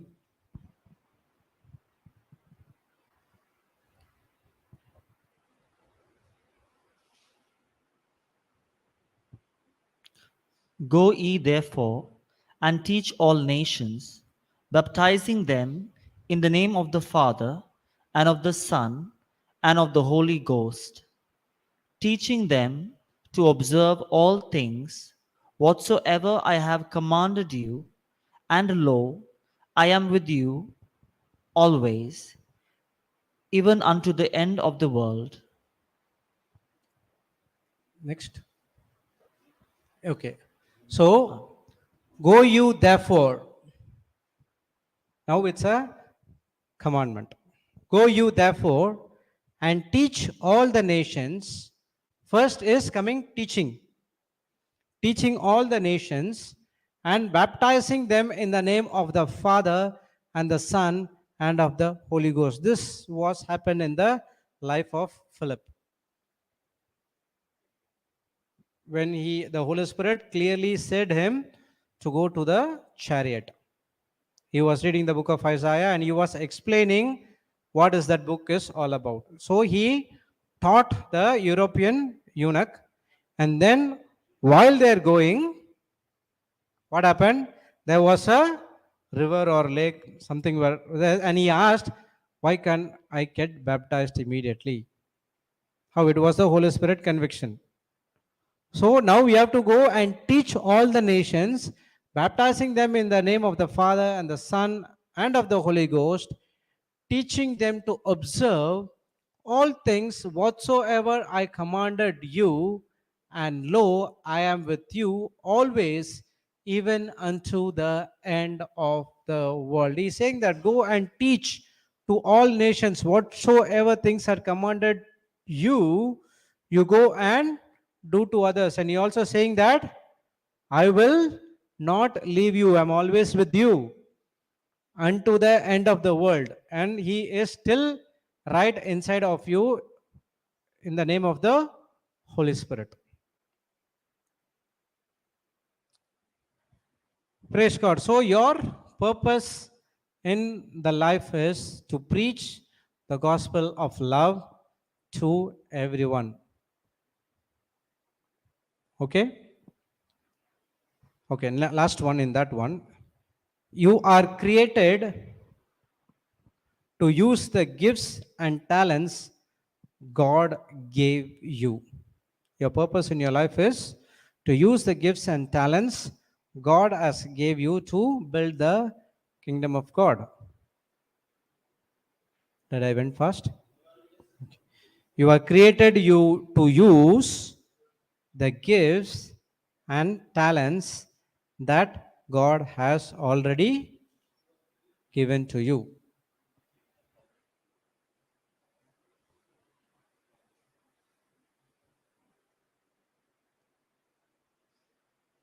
Praise God. Are you gifted? Praise God. Yes, you are gifted. So now God has given you the talents. God has given you the gift and everything. Initially, we were using that gifts to build our own kingdom.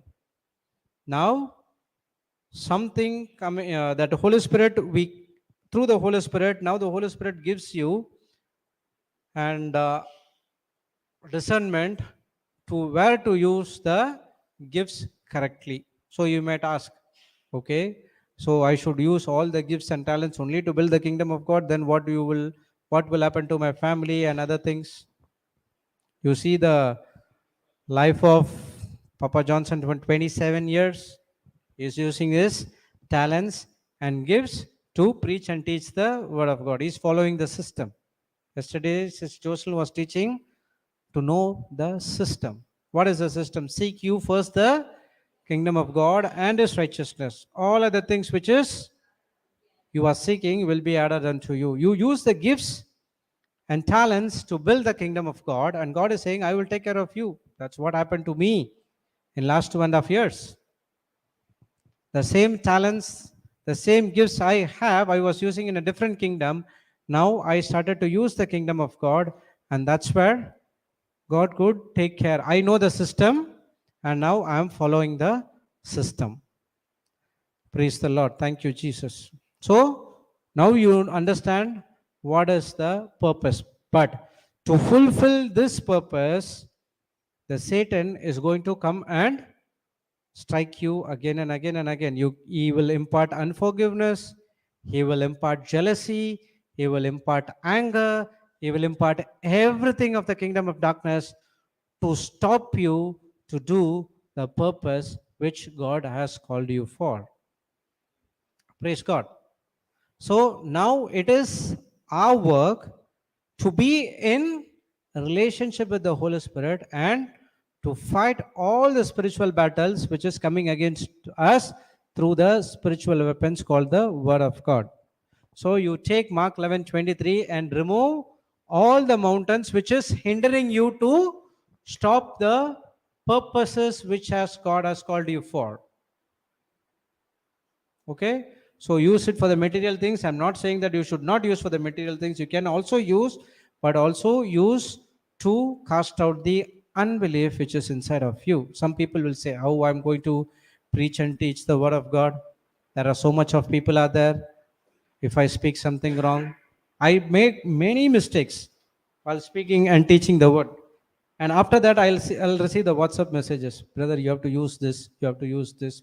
Why they are teaching? They want me to grow. They are sharing their love. Something they are doing. They're telling me this is what the mistake is. Brother, kindly change it. But if I'm operating in love, I will take it and I am trying to change it. But if I'm operating in carnality, then I'll say, I know. You please stop it. So what's the point in preaching here and responding to them not in love? Praise God. Thank you, Jesus. So understand the purpose. The Satan is always there to hinder your purpose. He knows that this person, if he or she comes to the word of God, he is a threat to the kingdom of darkness.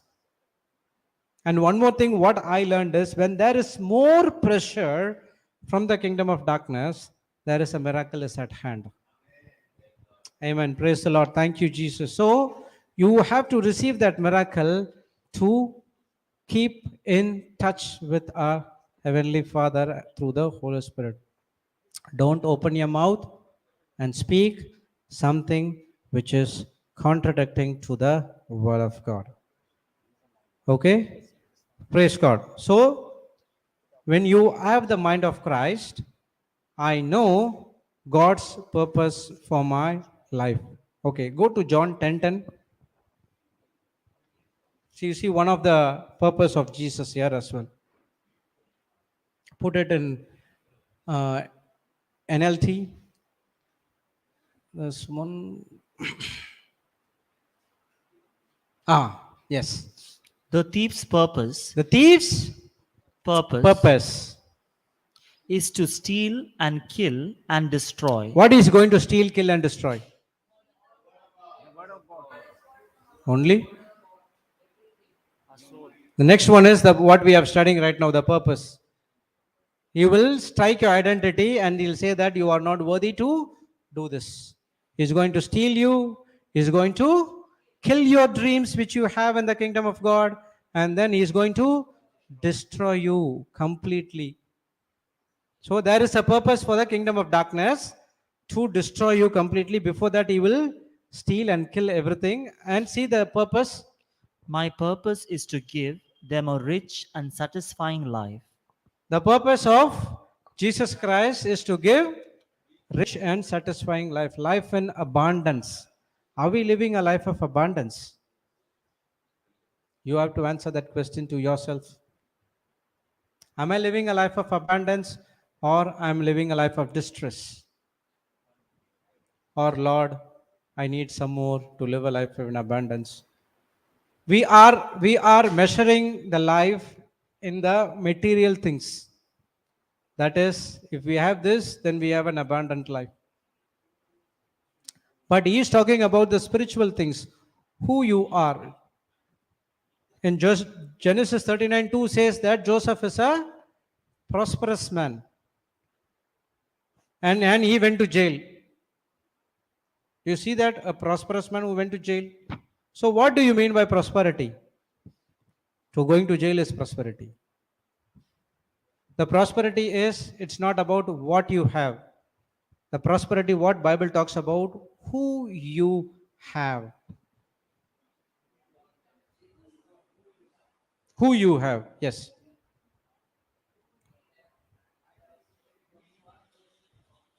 Praise the Lord. So who you are in Christ is your prosperity. Your identity in Christ is your prosperity.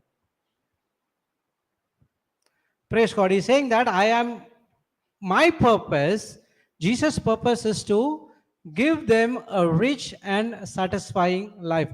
Once you get the rich and satisfying life, don't keep it for yourself.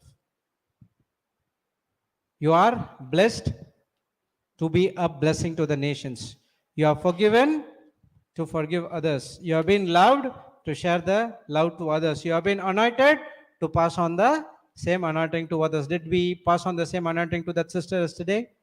2 Corinthians chapter 1, 3 and 4. Pass on the same anointing. Praise God. So every day our life is, are we fulfilling the purpose what we have been called for? Every day there is an opportunity for you to work in the kingdom of God. Are we using this opportunity? Or if you use that opportunity, it's not that I will do some other time, it will go to some other person. If I could not able to preach, I might have some excuses. Can you go and no, I'm this and that. I'm using my opportunity, that what as God has called me for. It's because of I'm not coming and preaching. It's not that preaching will be stopped. Someone will come and preach. So what is, I'm losing that opportunity. When God tells to you, or the Holy Spirit says to you something, you go and do it. That is the purpose which Holy Spirit is giving to you. So do it. If you don't do it, it's not that I'm going to do it in some other day. It will be passed on to the next person. You are missing an opportunity and you do not know when I will get that opportunity again. Praise God. Thank you, Jesus. So you understand what is the purpose. Praise God. Now you know God's purpose for you in my life. Always remember Ephesians 2:10, that God has created you. You are not an accident, and God has a purpose for you, and that purpose comes to pass only when you spend time with the Bible and the Word. Okay. Next point, third point in the characteristics. If you have the mind of Christ, and characteristics, third point, mind of Christ.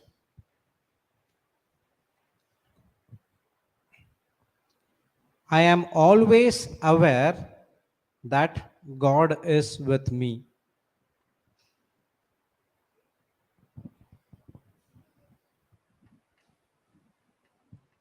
I am always aware that God is with me. Can you go to John 16:32?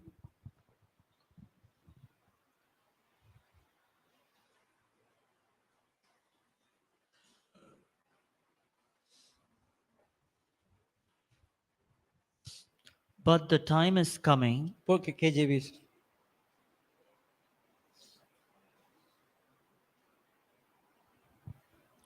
Behold, the hour cometh, ye is now come, that ye shall be scattered, every man to his own, and shall leave me alone.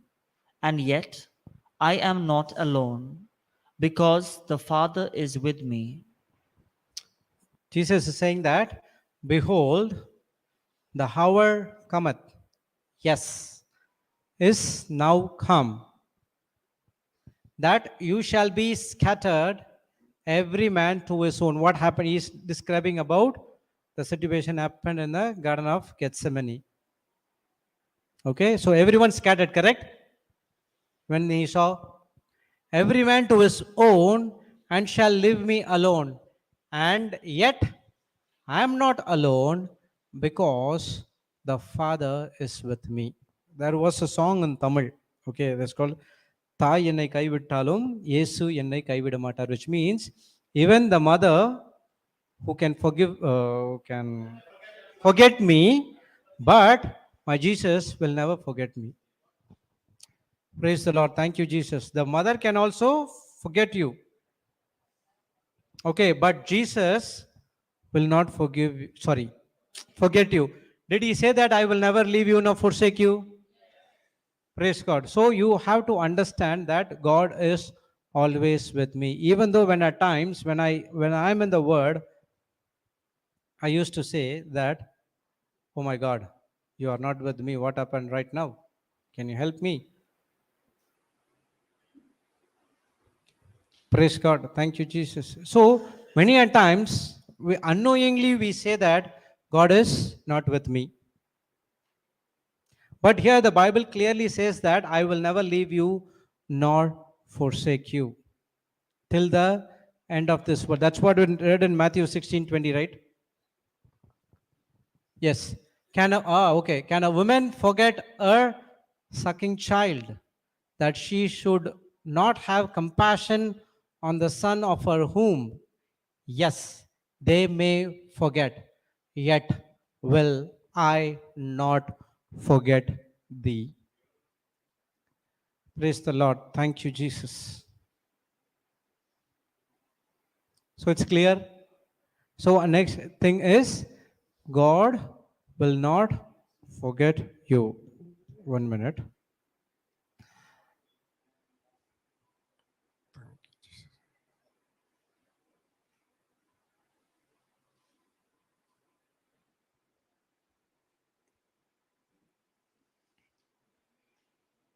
Okay. Luke 5:15-16.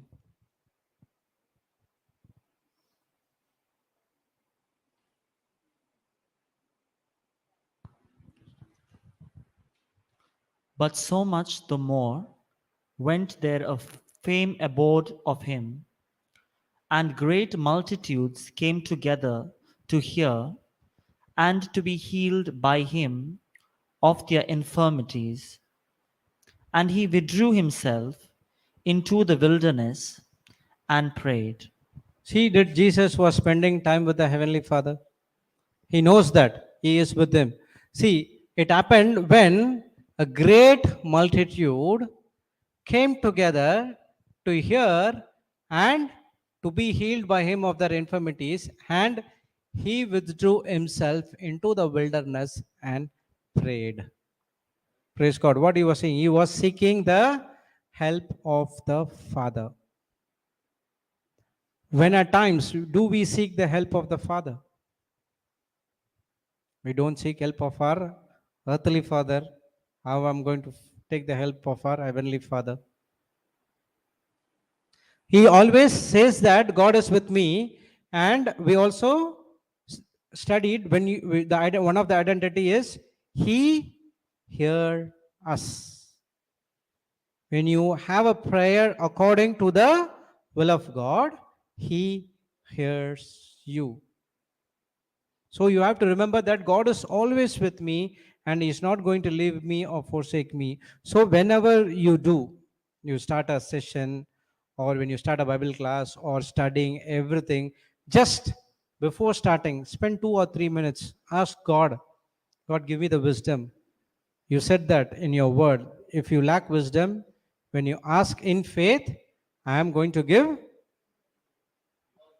without grudging.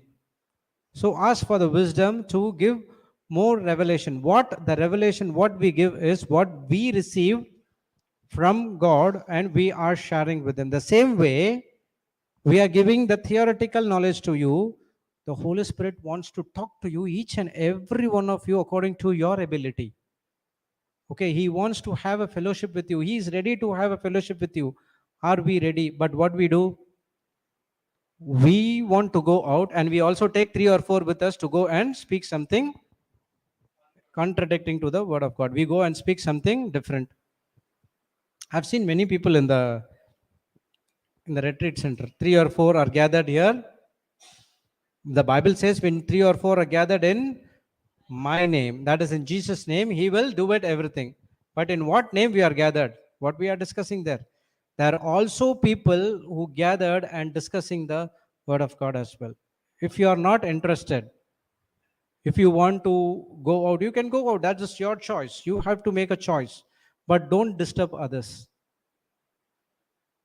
If you're not interested to study the word of God, if you want to sleep, you go and sleep. You don't go and ask, can you come and help me or something like that. Let them study the word. So choice is yours. God has given everything to you. God has already said, I am with you. If you want my help, I'm ready to help you. The Holy Spirit is ready to talk to you. He wants to give you more and more revelations to you. Praise God. And now it is your responsibility that whether you are spending time with Him or not.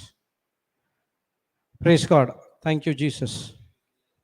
Okay, so we will break now for lunch and we'll be back. And any questions? We still continue in the topic. We have finished only 3 points in the characteristics. So just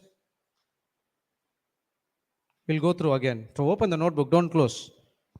Okay, so everyone are ready. There are 10 minutes more. So we'll revise. Okay, start with the wisdom key.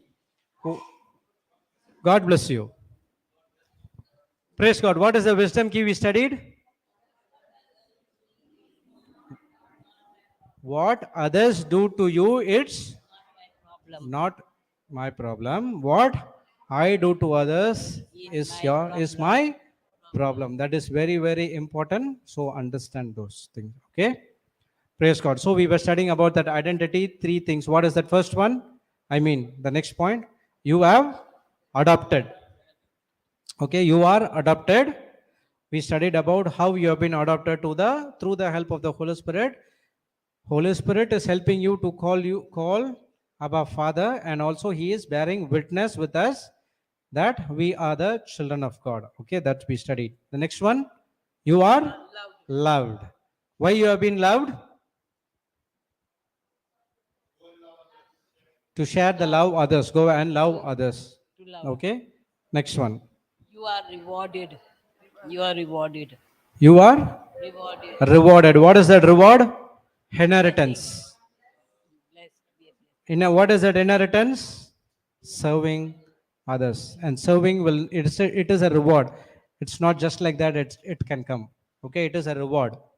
Okay, just like that you cannot go and serve. Mother Teresa just like that did not go and serve the people with the leprosy. Okay, it is a reward. Okay, next one. You are victorious. You are fighting from the victory, not for the victory. Okay, that was the identity in Christ. The next second point, the characteristics. If you have the mind, you have the mind of If you have the Christ. mind of Christ, you are know God's purpose for my life. God. You know the purpose of your life. According to Ephesians 2:8, we have been created God's handwork. So it is not an accident. The parents might say it is an accident, but it's not an accident. Everything is going according to which God has already predestined before the foundation of this world. Okay, when He created, then He also have a plan, and that is your work to discover the plans what He has for you. Next one is You are created to know You are created to know that God is always with you. Okay, you have to understand this. God is always with you. He is walking aside, behind, side, front, back, everywhere. God is with you. Now, do you know that God is with you? Now you know. Now, when you know what you'll do, you have to put into action. What is an action? Go and spend time with Him. Instead of spending time in something else, go and spend time with Him. When you're sleeping, put the teaching. Doesn't matter if I'm sleeping, who will be hearing. No, your spirit is always awake. Your mind is still running. The word of God still goes into the spirit. Praise God. So it is, now you have to spend time. There was a call which came. It said that, brother, all of a sudden in middle of a night, I get bad dreams and start to wake up, and after that I'm not getting any sleep. So I said that when you get sleep in the middle of a night, what you are thinking is something happened to someone. Just renew your mind and think that God wants to pray you in tongues. Start praying in tongues and start creating that habit. So I helped them to pray in tongues, and now whenever he gets sleep, oh, God wants me to pray in tongues. He started to pray in tongues.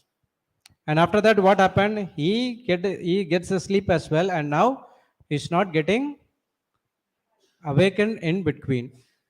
And also said that now what you have to do is, when you're sleeping, plug your headphones with the teachings. Put it in a loop mode. Take 2 hours of teaching, 3 hours of teaching, put it in the loop mode, run it again and again and again and again and again. So now you will feel that God is always with you. When you open your eyes, only thing you come to the senses and you hear that, praise the Lord, thank you, Jesus, the Bible verses will be going inside. This is the way you are spending time with Him. What we are saying is what we experienced, and that what bring us to this level. Okay? Thank you, Jesus. Praise God. So now who is going to make the closing prayer? If you don't have any doubts, questions.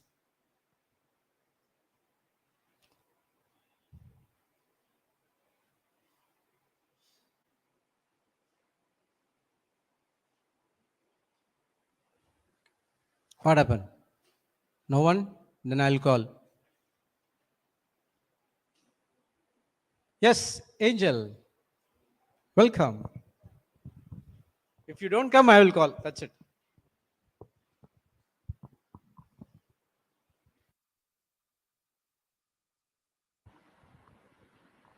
Lord Jesus, we thank you for this day and everything you have given us. Lord Jesus, we thank you for providing us this place to learn your word. Lord, thank you for this teaching, giving us new revelations and a deeper meaning behind your word. Lord Jesus, as your understanding help us to activate in our real life. Thank you for being with us always. In Jesus' mighty name we pray. Amen. Amen. Praise God. Thank you, Jesus. Hallelujah. Okay, so let's break and we'll be back by 2:30. Oh, 2:30. Everyone was saying like that. Oh, 2:30. Praise God. 3:45.